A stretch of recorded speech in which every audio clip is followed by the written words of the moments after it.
Okay મિત્રો, આજે આપણે સંકીર્ણ સંયોજનોના નામકરણમાં આગળ વધીએ તો ગઈકાલે આપણે લિગેન્ડનું નામકરણ કેમ કરવું, ટૂંકમાં સંકીર્ણમાં જ્યારે જ્યારે લિગેન્ડ આવશે ત્યારે એના નામકરણમાં કઈ કઈ વાતનું ધ્યાન રાખવાનું. લિગેન્ડ બે પ્રકારના હોય છે, ઋણ અને તટસ્થ. એની આપણે વાત કરી કે ઋણ લિગેન્ડ હોય તો શું કરવું અને ધન લિગેન્ડ તટસ્થ લિગેન્ડ હોય તો નામકરણ કઈ રીતે કરવું. હવે એક વાત મિત્રો કે લિગેન્ડના પ્રકારમાં તમે સમજાય, એક દંતીય, દ્વિદંતીય, ત્રિદંતીય લિગેન્ડ. હું તમને એક ઉદાહરણ આપું. ધારી લો કે કોબાલ્ટ સાથે 6 ક્લોરીન જોડાયેલા છે લિગેન્ડ તરીકે, અને બીજો એક ઉદાહરણ લઉં કે જેમાં કોબાલ્ટ સાથે En જોડાયેલા છે 3 +3. શું કામ મેં અહીંયા -3 ને +3 મૂક્યું તમને બધાને ખબર હોવી જોઈએ. કોબાલ્ટ +3 છે પણ આ -6 થઈ ગયેલો છે. ઓકે, અહીંયા કોબાલ્ટ તો +3 છે પણ En તો 0 છે. બીજી એક અગત્યની વાત, બેયમાં કોબાલ્ટનો સવર્ગાંક તો 6 જ છે હો ભાઈ. પણ બરાબર, પણ અહીંયા કેમ મેં 3 મૂક્યા? કારણ કે દ્વિદંતીય લિગેન્ડ છે, એક લિગેન્ડ બે બંધ બનાવે એટલે 3 એટલે 6 થઈ ગયા. એટલે આ એક વાત ધ્યાનમાં રાખો. હવે હું તમને જે કહેવા માંગુ છું એ ખાસ સમજો. અહીંયા મિત્રો કોબાલ્ટની સાથે જે 6 એક દંતીય લિગેન્ડ છે એ એક સવર્ગ બંધ બનાવશે. કોની સાથે? મધ્યસ્થ પરમાણુ કોબાલ્ટ સાથે એક સવર્ગ બંધ બનાવશે અને આ રીતે અષ્ટફલકીય રચના બનાવશે. હવે એની સામે અહીંયા જે છે દ્વિદંતીય લિગેન્ડ, દ્વિદંતીય લિગેન્ડનું હું આખું બંધારણ તમારી સામે મૂકું. ઇથેન 1,2-diamine એટલે આપણને એ વાતનો ખ્યાલ આવે તમને. આવી રીતે છે બરાબર. એવા 3 છે, હું એકનું બતાવું. એમાં આ છે નાઇટ્રોજન, ઈ ઇલેક્ટ્રોનનું દાન કરે અને આ પણ દાન કરે. તો તમે જુઓ, એક દંતીય લિગેન્ડ ધાતુ આયનને એક જ ઇલેક્ટ્રોન યુગ્મ આપે એટલે એક જ સવર્ગ બંધ બનાવે. દ્વિદંતીય લિગેન્ડ બે સવર્ગ બંધ બનાવે અને એને કારણે ઈ બે સવર્ગ બંધને કારણે ધાતુ આયન સાથે આ લિગેન્ડ છે ને એ એક પ્રકારે ચક્રીય રચના બનાવે છે. બનાવે છે કે નહીં? એક ચક્રીય રચના બને છે અને એ બે બંધ હોય, ચક્રીય રચના છે એટલે પ્રમાણમાં આ એક દંતીય લિગેન્ડ કરતા અહીંયા સ્થાયીતા કેવી હોય? વધારે હોય. એટલે મિત્રો આને કિલેટ લિગેન્ડ કહેવામાં આવે છે.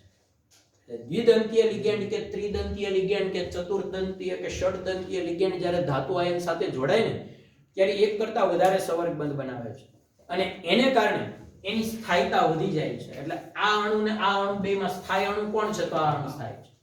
તો જ્યારે દ્વિદંતીય લિગેન્ડ બે સવર્ગ બંધથી જોડાય છે ત્યારે ચક્રીય રચના બને છે અને એટલે આ પ્રકારના લિગેન્ડને આપણે શું કહીએ છીએ? કિલેટ કહીએ. અને આવી રચનાને આપણે કિલેટ રચના કહીએ છીએ જે પ્રમાણમાં કેવી હોય છે?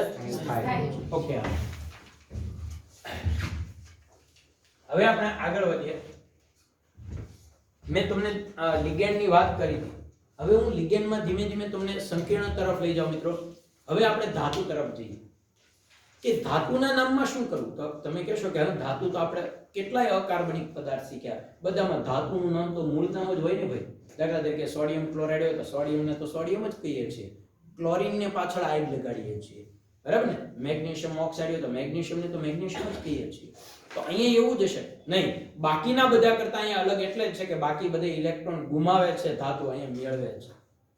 એટલે અહીંયા તમારે પહેલા જે આપણા સાદા દ્વિક્ષાર સાથે તમે આને સરખાવી શકો નહીં.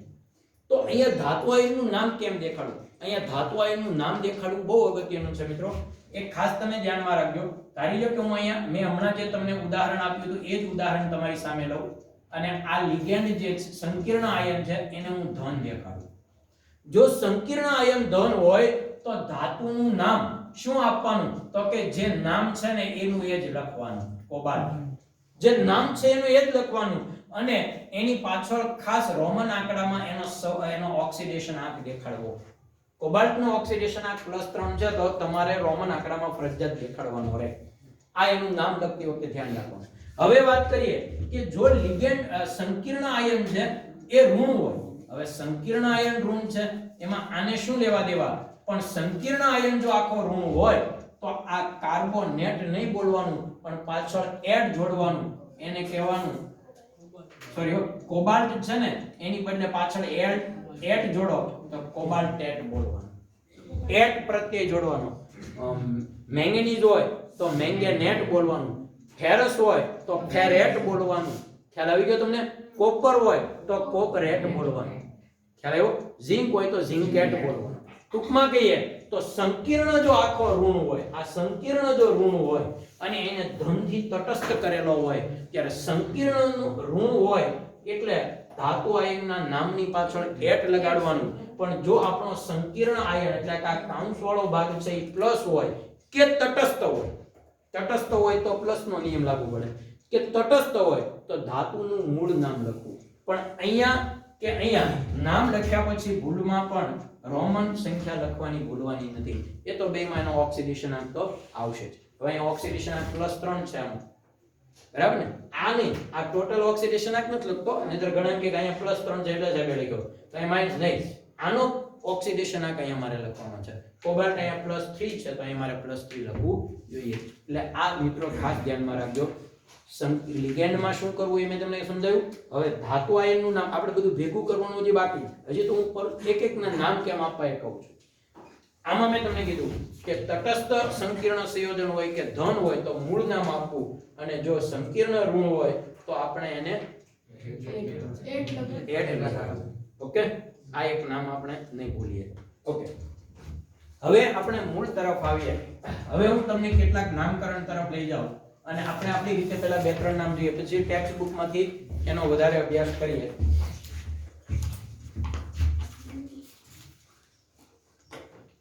હાલો,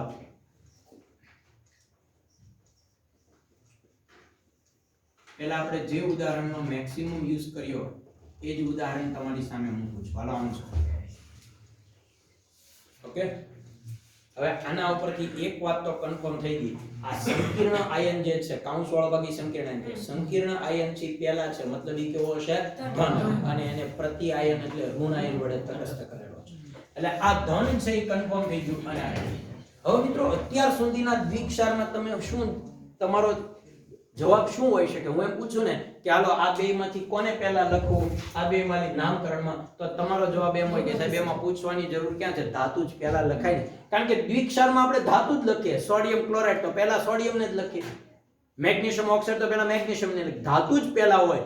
મિત્રો અહીંયા ધાતુ પહેલા નહીં, અહીંયા પહેલા લિગેન્ડ લખવાનું છે. શું કામ? કારણ કે ઇલેક્ટ્રોન યુગ્મ કોણ આપે છે? લિગેન્ડ આપે છે. અહીંયા બેના કામ ઉલટાઈ ગયેલા છે. ધાતુ ઇલેક્ટ્રોન સ્વીકારે છે. એટલે સૌથી પહેલું કામ યાદ રાખજો કે સંકીર્ણ સંયોજન જો ધન હોય તો એનું નામ પહેલા લખવાનું અને પ્રતિ આયન પછી. આમાંય પાછું સંકીર્ણનું નામ પહેલા લખો, એમાંય પાછો પ્રશ્ન છે કે લિગેન્ડ પહેલા લખો કે ધાતુ આયન. તો મિત્રો ખાસ યાદ રાખજો, પહેલા લિગેન્ડ લખાય પછી ધાતુ આયનનું નામ લખાય. એટલે નામકરણ કરતી વખતે ધાતુ આયનને પાછળ લખવાની છે, પહેલા લિગેન્ડને લખવાની છે. હવે લિગેન્ડ છે કેટલા છે? 6. તો અહીં લખું hexa amine, hexa amine. Okay, અને અહીંયા આ ધન છે એટલે કોબાલ્ટ ને કોબાલ્ટ જ રાખું. કોબાલ્ટ અહીંયા એનો સવર્ગાંક કેમ ગણવાનો એ તમને કહું. આ -3 છે, આ 0 છે, તો આ કેટલા હોય? આપણે બાકીના સંદર્ભમાં આનો શોધી નાખવાનો. અને એમાં કોઈ દિવસ એવું નહીં વિચારવાનું કે સાહેબે જે ઉદાહરણ આપ્યું એમાં +3 હતો તો અહીં +3 છે. દ્વિતીયક સંયોજકતા તો પ્રાથમિક સંયોજકતા તો બદલાયા કરે. એટલે એ તો આપણે ગણતરી કરીને જ મૂકવાની, ભૂલ ન પડે. ઓકે, એટલે જો પહેલા લિગેન્ડ નું નામ હેક્ઝા એમાઇન, પછી ધાતુ આયનનું નામ કોબાલ્ટ મૂળ નામ, અને હવે એને તટસ્થ કરવા માટે જે વપરાયો એ ઋણાયન છે. અને ઋણાયનને તો આપણે પાછળ ક્લોરાઇડો ને એ લિગેન્ડ તરીકે હોત તો ઓ લાગે, પણ આ તો આપણો સાદો આયન છે, પ્રતિ આયન છે, સાદો આયન છે. કાઉન્સની બહાર જે હોય ને એના માટે તો આપણે કોમન જે નિયમ છે એ જ લાગુ પાડવાનો છે. ક્લોરાઇડ સોડિયમ સાથે જેમ ક્લોરીન જોડાય એમ જ અહીં જોડાયેલો. ટૂંકમાં આને તટસ્થ કરવા માટેનો આ આયન છે. એ કોઈ કઈ વિશિષ્ટ આયન નથી, લિગેન્ડ તરીકે કામ નથી કરતો. એ તો સાદો આયન છે એટલે એને તો આપણે મૂળ નામ જ આપવાનો છે. બરાબર? હવે આ જ નામમાં થોડાક આપણે આગળ વધીએ. હું તમને બીજું આનું આ ઉદાહરણ પણ થોડું અલગ રીતે આપણે સમજીએ. ધારી લો કે અહીંયા કોબાલ્ટ અને અહીંયા 2 ક્લોરીન અંદર છે, 1 બાર. અહીંયા પણ તમે જુઓ સંકીર્ણ ધન જ છે. કઈ રીતે મને ખબર પડી? તો અહીંયા તમે સમજી શકો છો, આ -2 થાય, આ +3 થાય. કેમ? તો કે આ -1 છે ને, એટલે આ +3. તો 3 માંથી 2 કાઢો એટલે 1 વધે અને આ -1. ઓકે ને? તો આપણને એક ખબર જ છે સંકીર્ણ ધન છે, પહેલા છે. હવે શું કરશો તો કે અહીં લિગેન્ડ ના નામ બે છે તો બે લિગેન્ડ ને આગળ લખવાના. હવે લિગેન્ડ માં મેં તમને કીધું બે અલગ અલગ લિગેન્ડ હોય એના કયા પ્રકાર હોય એને કયા પ્રકારનો સંકીર્ણ કીધો તો? હા હા બરાબર છે. બે પ્રકારના તમે હિટ્રોલેપ્ટિક અને એક છે તો આ હિટ્રોલેપ્ટિક છે ને તો હિટ્રોલેપ્ટિક માં બે લિગેન્ડ છે તેમાં પહેલા કોને લખાય તો કે આલ્ફાબેટ માં જે આવે ઈ તો કોણ આવશે? એમાઇન માં એ આવે અને ક્લોરીન માં સી આવે તો એમાઇન જ લખવો પડશે ને. તો આ કેટલા છે? ટેટ્રા એમાઇન ડાઈ ક્લોરાઇડો કેમ તો કે લિગેન્ડ તરીકે છે ને. હવે એટલે ટેટ્રા એમાઇન ડાઇક્લોરાઇડો અને હવે આનું નામ આવું હવે અને કોબાલ્ટ નો ઓક્સિડેશન આ 3 અને હવે પાછળ હું લખવાનું ક્લોરાઇડ. જો આ ક્લોરાઇડ છે એમાં ઓ લાગ્યો ક્લોરાઇડો કેમ તો કે લિગેન્ડ હતો અને આ તો સાદો આયન છે એટલે ક્લોરાઇડ. પછી ત્યાં તમારે ડાઇક્લોરાઇડ અહીંયા છે તો ટ્રાઇક્લોરાઇડ ને અહીંયા મોનોક્લોરાઇડ લખવાની જરૂર નથી. શું કામ તો કે વીજભાર તો તટસ્થ કરતા આપણને આવડે જ ને. આ +3 છે આ -2 છે એટલે +1 વધ્યો. હવે આપણે ખબર હોય કે આ +1 વધ્યો તો -1 જ ની જરૂર હોય ને એક ક્લોરીન ની જરૂર હોય ને એટલે ત્યાં સંખ્યા દેખાડવાની કોઈ જરૂર પડવાની નથી. ઓકે એટલે આ રીતે મિત્રો નામકરણ આપણે આપવાનું છે. ખ્યાલ આવી ગયો તમને? હવે ટેક્સ્ટ બુક માં જે કેટલાક ઉદાહરણ છે એને આપણે ધ્યાનમાં લઈ અને આગળ વધીએ એટલે નામકરણ ક્લિયર કરીએ.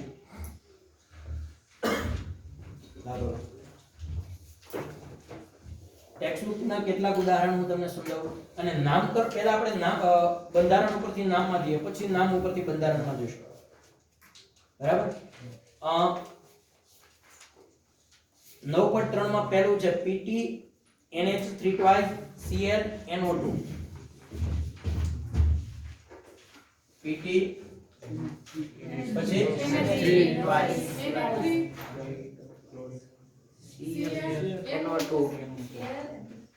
NO2 હા બરાબર ને આમ જ છે ને બરાબર ને ઓકે NO2 એ કાઉન્સમાં લખો કે નહીં સંખ્યા વધુ હોય તો લખો બાકી આમ રાખશો તો આ ચાલો. હવે મિત્રો તમે જુઓ નામકરણમાં આપણે આગળ વધીએ તો અહીંયા લિગેન્ડ કેટલા છે? 3 અને આ એક ધાતુ. એક વાત તમને કહું કે આ અહીંયા સંકીર્ણ જે આયન છે કાઉન્સ વાળો ભાગ એની આગળ કોઈ પ્રત્યાયન છે જ નહીં આગળ કે પાછળ. શું કામ તો કે આ સંકીર્ણ આયનના અંદરના ભાગે જ પરસ્પર તટસ્થ થઈ ગયેલા છે. બરાબર ને? હા એટલે આમાં તમારે એક વાત યાદ રાખવાની નાઇટ્રેટ નો તમને તો આવડે જ છે બરાબર. આ પણ -1 આ 0 તો પ્લેટિનમ કેટલો હશે? તો આપણને ખબર જ હોવાની છે.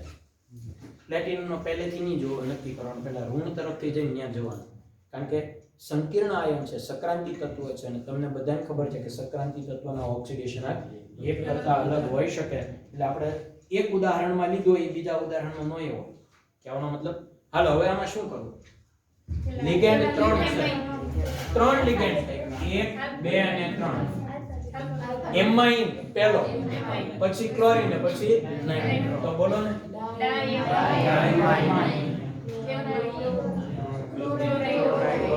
ક્લોરીન એક જ છે એટલે ક્લોરાઇડો નાઇટ્રાઇટો બરાબર ને ભાઈ? નાઇટ્રેટ તો નાઇટ્રાઇટો. ખ્યાલ આવી ગયો? ત્રણેય લિગેન્ડ ના નામ પૂરા. હવે ધાતુ આયન પ્લેટિનમ પ્લેટિનેટ કહેવાનું જરૂર ખરી નહીં કારણ કે અહીંયા સંકીર્ણ આપણો તટસ્થ છે અને એનો ઓક્સિડેશન આ રીતે નામકરણ કરવાનું છે. ઓકે હાલો એક ઉદાહરણ બીજું જોઈએ. એના પછીનું છે K3Cr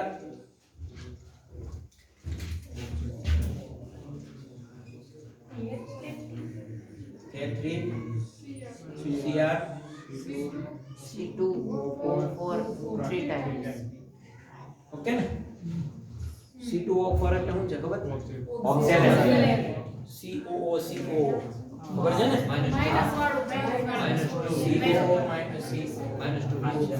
એટલે -2 વીજભાર. પહેલા તો ઓક્સિડેશન આગ તો નક્કી કરી જ નાખવાનો મિત્રો એટલે તમને ઘણું બધું કામ સરળ પડે. આ એક ઓક્ઝેલેટનો -2 વીજભાર છે તો 3 ઓક્ઝેલેટનો કેટલો થાય? 6. પછી આનો ક્રોમિયમનો કોઈ દિવસ નહીં નક્કી કરવાનો, કારણ કે ક્રોમિયમ +3 હોય +4 હોય શું ખબર, એટલે પછી અહીં આવી જવાનું. આની તો કન્ફર્મ જ છે. આ પ્રતિ આયન છે તો કન્ફર્મ જ છે. પોટેશિયમ છે એટલે +1 એટલે +3 થાય 3 ના. હવે તમે નક્કી કરો કે આ કેટલા હશે? 3 તો 6 થાય, કારણ કે આખો અણુ તટસ્થ કરવા માટે જેટલા ધન હોય એટલા ઋણ લેવાના, જેટલા ઋણ હોય એટલા ધન લેવાના. તો ઓક્સિડેશન આંકની તમને ખબર પડી ગઈ. મિત્રો અહીંયા આપણો જે સંકીર્ણ આયન છે એ આપણે જમણી સાઈડ લખ્યો છે, એટલે એનો મતલબ એ ઋણ હશે, કારણ કે આવડા પ્લસ થી એને તટસ્થ કર્યો અને પ્લસ થી તટસ્થ કર્યો એટલે ઋણ હોવાનો જ છે. અને મસ્ત જોવો ને, આ -6 માંથી 3 બાદ કરો તો -3. ઓકે, આ ખ્યાલ આવી ગયો? પાણી છે.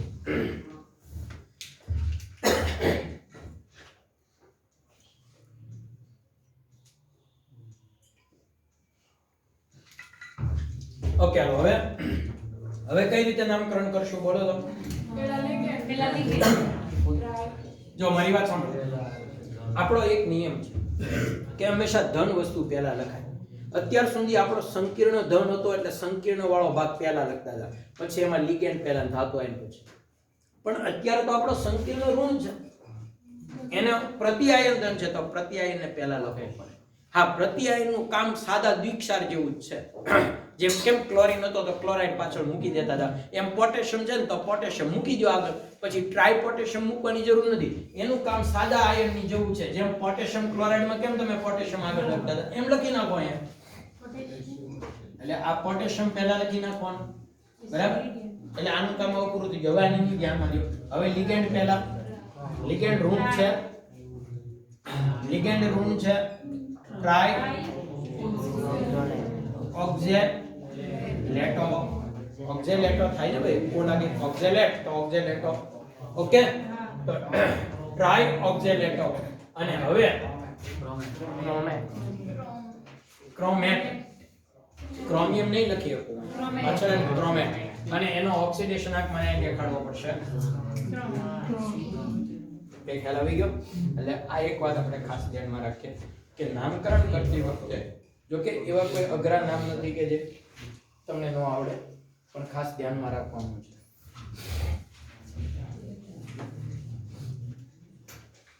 બોલો, હવે આ નામ ખ્યાલ આવી ગયો? હવે નામકરણ આપણને ખૂબ જ સરળ છે એવું આપણને ખ્યાલ આવે. પણ મિત્રો એક વાત ખાસ, જે પેલા આપણે ગઈકાલે તમને ખ્યાલ હોય તો બે પ્રકારના થાયોસાયનાઇડની વાત કરી હતી કે થાયોસાયનાઇડમાં સલ્ફર એ ઇલેક્ટ્રોન દાતા હોઈ શકે, નાઇટ્રોજન હોય. તો આપણે શું લખવું પડે? થાયોસાયનાઇડો S અને થાયોસાયનાઇડો N. પણ તમને એમ પ્રશ્ન થાય કે અમને કેમ ખબર પડે? જો S આગળ લખ્યો હોય ને તો સમજી લેવાનું S દાતા છે, અને N આગળ લખ્યો હોય તો સમજી લેવાનું. એમ નાઇટ્રોમાં એવું થાય, જો NO2 લખ્યું હોય તો તમારે સમજવાનું કે નાઇટ્રોજન દાતા છે, તો નાઇટ્રાઇટો N આવે. અને મિત્રો જો આવી રીતે લખ્યું હોય તો તમારે સમજી લેવાનું કે અહીંયા ઓક્સિજન દાતા છે, એટલે નાઇટ્રાઇટો O. ઓકે, એટલે આ એક વાત મેં જો આ નામમાં એક ભૂલ કરી હતી. શું? નાઇટ્રાઇટોની પાછળ N નહોતો લખ્યો. નાઇટ્રાઇટોની પાછળ મારે શું લખવું જોઈતું હતું? આ નાઇટ્રાઇટો હતો ને એટલે એમાં N દાતા હતો, એટલે એમ આવી રીતે નાઇટ્રાઇટો લખ્યો હોય તો સમજવાનું ઓક્સિજન આપે છે, તો નાઇટ્રાઇટો O લખવાનું. પહેલા આ બે માટે અલગ અલગ શબ્દ હતા, હવે આ બંને માટે એને એક જ શબ્દનો યુઝ કર્યો.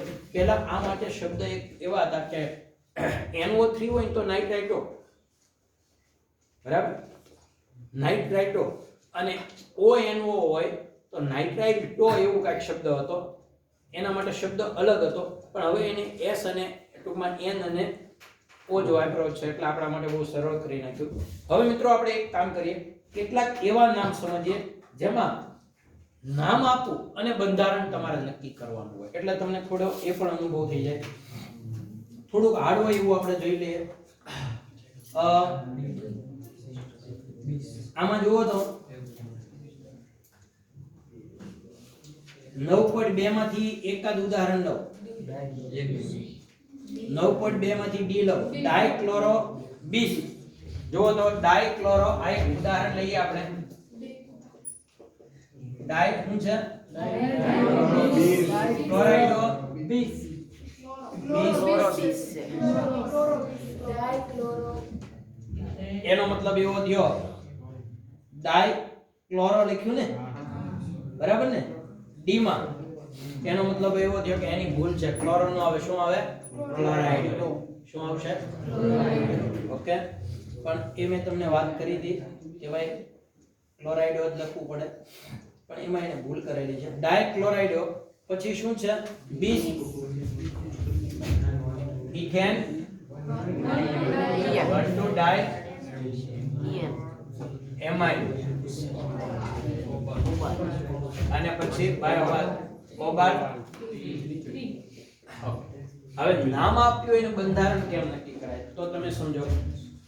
તો શરૂઆત ક્યાંથી કરવી ને એ જ ખાસ અગત્યનું છે. સૌથી પહેલી વાત તો એ કે આમાં આ લિગેન્ડ છે અને આ ધાતુ છે, એટલે આમાં કોઈ પ્રતિઆયન છે જ નહીં. જો આપણો સંકીર્ણ ઋણ હોત તો પ્રતિઆયન ધન હોત તો એ આગળ લખ્યો હોત, નથી. પોટેશિયમ ને એમ લખ્યું નથી.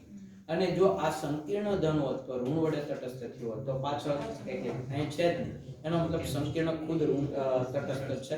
પણ અહીંયા શરૂઆત ક્યાંથી કરવાની એ તમને કહું. શરૂઆત આપણે કોબાલ્ટ થી કરીએ, પણ સાથે સાથે એનો ઓક્સિડેશન આગળ નીચે સમજવા માટે મૂકીએ. અને એક કેન્દ્રીય સંકીર્ણનો જ આપણે અભ્યાસ કરવાનો છે, એટલે કોઈ ચિંતા નથી, એક જ કોબાલ્ટ આવવાનો છે, બરાબર. પછી જુઓ ડાય ક્લોરાઇડ, તો અહીંયા Cl2. પછી શું છે? બીસ. બીસ એટલે 2, તો અહીંયા En કેટલા છે?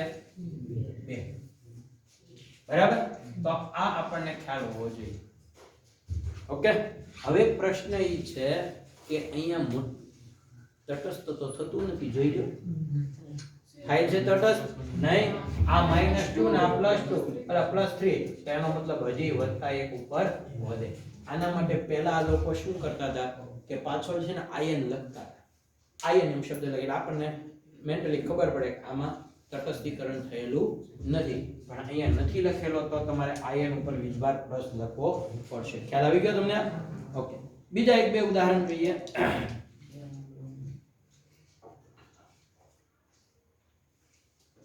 જો ટેટ્રા કાર્બોનિલ નિકલ, એ તો આવડી જ જાય ને. ટેટ્રા કાર્બોનિલ નિકલ,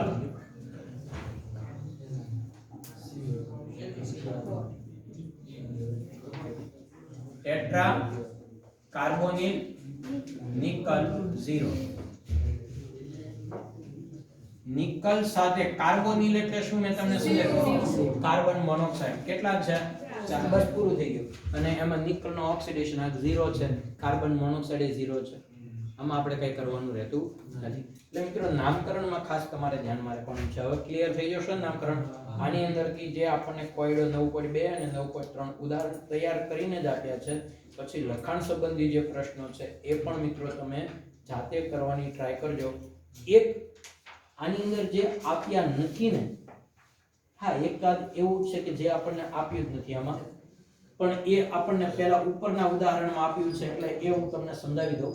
જેમાં ઘણી બધી વાર એવું થાય મિત્રો, ઘણી બધી વાર એવું થાય, હું તમને સમજાવું કે આપણે શું કરીએ છીએ અત્યાર સુધી. જુઓ તો અહીંયા ધ્યાન આપજો કે સંકીર્ણ જો ધન હોય તો એને પ્રતિઆયન ઋણ એટલે સાદા આયન વડે તટસ્થ કરીએ, અને જો સંકીર્ણ ઋણ હોય તો ધન સાદા આયન વડે ઋણ. પણ ઘણી બધી વાર એવું હોય કે બે સંકીર્ણ જ એકબીજાને તટસ્થ કરતા હોય. દાખલા તરીકે તમે જુઓ, એક ઉદાહરણ છે તમને અહીંયા સમજાવું. હા, એક ઉદાહરણ છે તમને સમજાવું. Ag NH3 twice, બરાબર. અને બીજું છે Ag શું છે? આમ આપેલું છે. આ બે જ પરસ્પર એકબીજાને તટસ્થ કરે છે. કઈ રીતે તમને કહું. આ Cn છે ને એ -2 છે અને સિલ્વર +1 છે.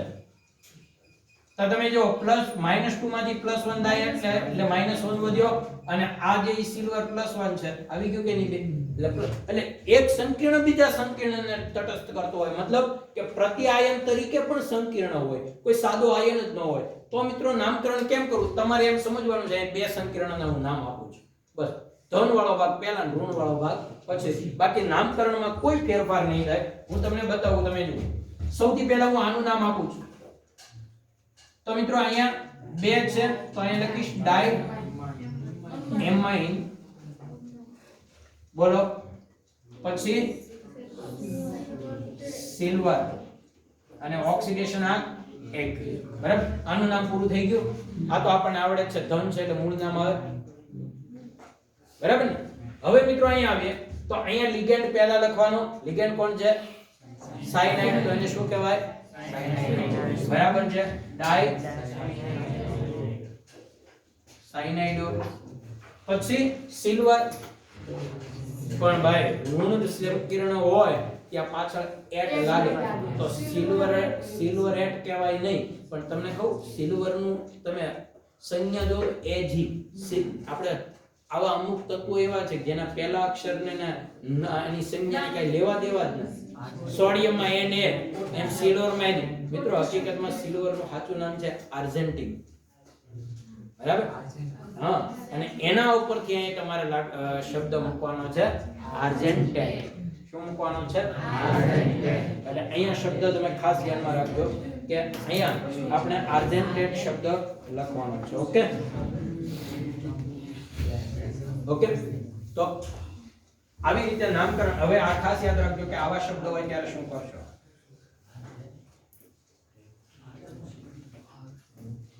આર્જેન્ટેટ.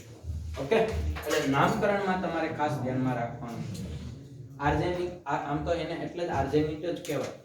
આર્જેનેટ એટલે સિલ્વર, એટલે તો એની સંજ્ઞામાં Ag શબ્દ વપરાયો છે. આપણે એને સિલ્વર થી ઓળખીએ છીએ. ઓકે મિત્રો, આ નામકરણ બધા તમને ખ્યાલ હોવો જોઈએ. હવે આપણે આગળ વધીએ છે તો હું તમને સંકીર્ણ સંયોજનોની સંઘટકતા સમજાવવા માંગીશ. સંકીર્ણ સંયોજનોની જે સંઘટકતા છે આ પણ બહુ સહેલો ટોપિક છે.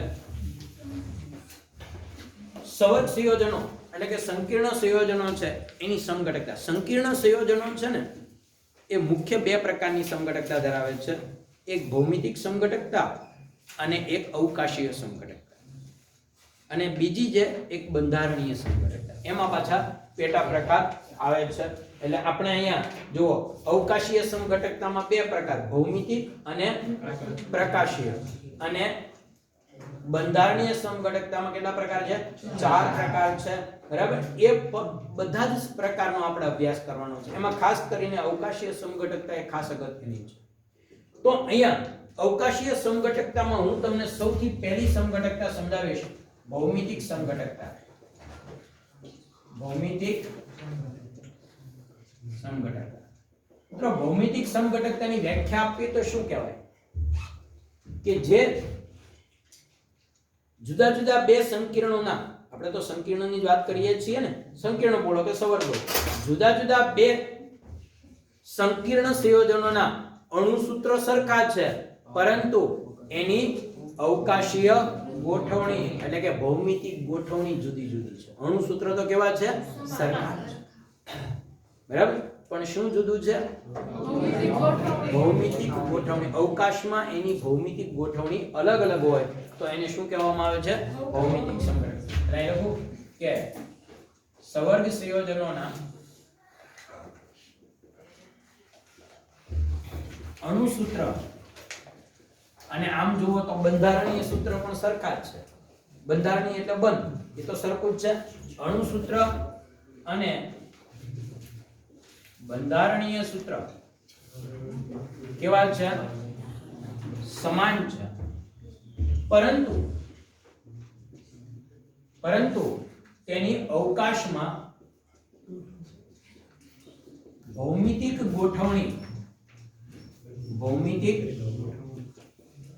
ગોઠવણી અલગ હોય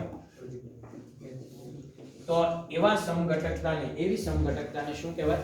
અથવા તો એવા સંકીર્ણ સંયોજનોને એકબીજાના ભૌમિતિક સમઘટકો કહે છે.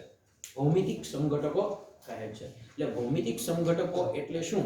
તો ખાસ યાદ રાખીએ મિત્રો કે જો સવર્ગ સંયોજનોના અણુસૂત્ર સમાન હોય, બંધારણીય સૂત્ર પણ સમાન હોય, પરંતુ એની અવકાશમાં ભૌમિતિક ગોઠવણી જુદી જુદી હોય તો આ પ્રકારના સંવર્ગ સંયોજનોને એકબીજાના ભૌમિતિક સમઘટકો કહેવાય. ભૌમિતિક સમઘટકો મુખ્યત્વે Ml4 અને Ml6 પ્રકારના સંયોજનોમાં જોવા મળે છે. પણ એક વાત તમને કરી દઉં કે ભૌમિતિક સમઘટકો એટલે અવકાશમાં ગોઠવણી બદલાય. મિત્રો તમે ખાલી વિચારો કે Ml4 માં ચારે ચાર લિગેન્ડ એક જ સરખા હોય, મતલબ હોમોલેપ્ટિક હોય, તો એમાં સમઘટકતા હોય ખરી? ન હોય. કારણ કે એને હું ગમે એમ ઊંધે માથે ગોઠવું તો પણ બધા એક સરખા જ લિગેન્ડ છે. પણ હા, ભૌમિતિક સમઘટકતા ત્યારે જ ઉદ્ભવે જ્યારે હિટ્રોલેપ્ટિક હોય. સંકીર્ણ સંયોજન કેવું હોવું જોઈએ? બરાબર ને? મતલબ એમાં લિગેન્ડ છે એક કરતા વધુ પ્રકારના હોય ને તો જ. એટલે ખાસ યાદ રાખજો, ભૌમિતિક સમઘટકતા ઉદ્ભવવાનું કારણ અથવા તો શેમાં હોય તો તમારે યાદ રાખવાનું હિટ્રોલેપ્ટિક સંકીર્ણ સંયોજનમાં જ હોય. હોમોલેપ્ટિક સંકીર્ણ સંયોજનમાં હોતા નથી. કારણ કે એમાં બધું સરખું જ હોય. એને હું ગોઠવણી કઈ રીતે બદલાવું? દાખલા તરીકે તમને કહું કે ભાઈ હાલો મારી પાસે M છે, એની આસપાસ 4 ક્લોરીન છે, તો એ ચારેય ક્લોરીનને હું કઈ રીતે બદલાવું કે જેથી આકાર ગોઠવણી બદલાય સરખું જ લાગે. તો આમાં કોઈ સમઘટકતા હોતી નથી. બરાબર? હવે વાત કરીએ પણ કેવામાં હોય તો કે જો એમાં બે પ્રકારના અલગ અલગ લિગેન્ડ હોય, બરાબર, અને બે પ્રકારના લિગેન્ડની સંખ્યા સરખી હોય. દાખલા તરીકે તમને કહું મારી પાસે ધારી લો કે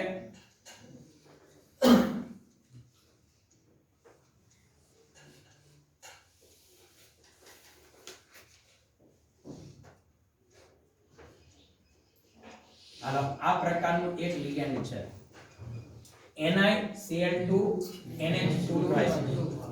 નિકલનો ઓક્સિડેશન આ +2 છે એટલે આ -2 છે, આ 0 છે, એટલે તટસ્થ મેં કરી જ નાખ્યું. એવા ઉદાહરણ લીધું છે. તો મિત્રો આ પ્રકારનું સંકીર્ણ હોય જેમાં હિટ્રોલેપ્ટિક હોય, મતલબ બે પ્રકારના લિગેન્ડ હોય, તો એની ભૌમિતિક ગોઠવણી બદલી શકાય. અણુ સૂત્ર તો સરખા છે, હું બે તમારી સામે લખું, બીજું બંધારણ આનું આ જ લખું, એટલે ટૂંકમાં આમાં કોઈ ફેર નથી, ખાસ ધ્યાનમાં રાખજો. હવે હું તમારી સામે બેના બંધારણ લખું. મધ્યસ્થ પરમાણુ ની આસપાસ ધારી લો કે મેં આવી રીતે મધ્યસ્થ પરમાણુની આસપાસ આવી રીતે આપણે સમતલીય રચના બનાવી, સમતલીય ચોરસ. હવે એમાં બે ક્લોરીન છે અને બે એમોનિયા છે. બે ક્લોરીનને હું આમ એકબીજાની નજીક રાખું 90 અંશના ખૂણે, પછી અહીંયા રાખું તો 90 અંશનો ખૂણો થાય, અહીંયા રાખું તો 90 નો થાય, અહીંયા બે રાખું તો અહીંયા ટૂંકમાં નજીક હોય, ગમે ત્યાં હોઈ શકે. અને બે એમોનિયાને એકબીજાની નજીક રાખું તો એક આ પ્રકારનું બંધારણ મિત્રો હું આપી શકું. બરાબર ને? સોરી, અહીંયા મારે NH3 લેવાનું છે ને. ઓકે, એક આ પ્રકારનું બંધારણ હું આપી શકું. અને એક બંધારણ મિત્રો હું આવી રીતે આપી શકું કે નિકલની આસપાસ સમચતુષ્ફલકીય રીતે ગોઠવાયેલા 4 લિગેન્ડ છે, એમાં સમાન લિગેન્ડ છે ને એ એકબીજાની સાથે 180 અંશના ખૂણે હોય.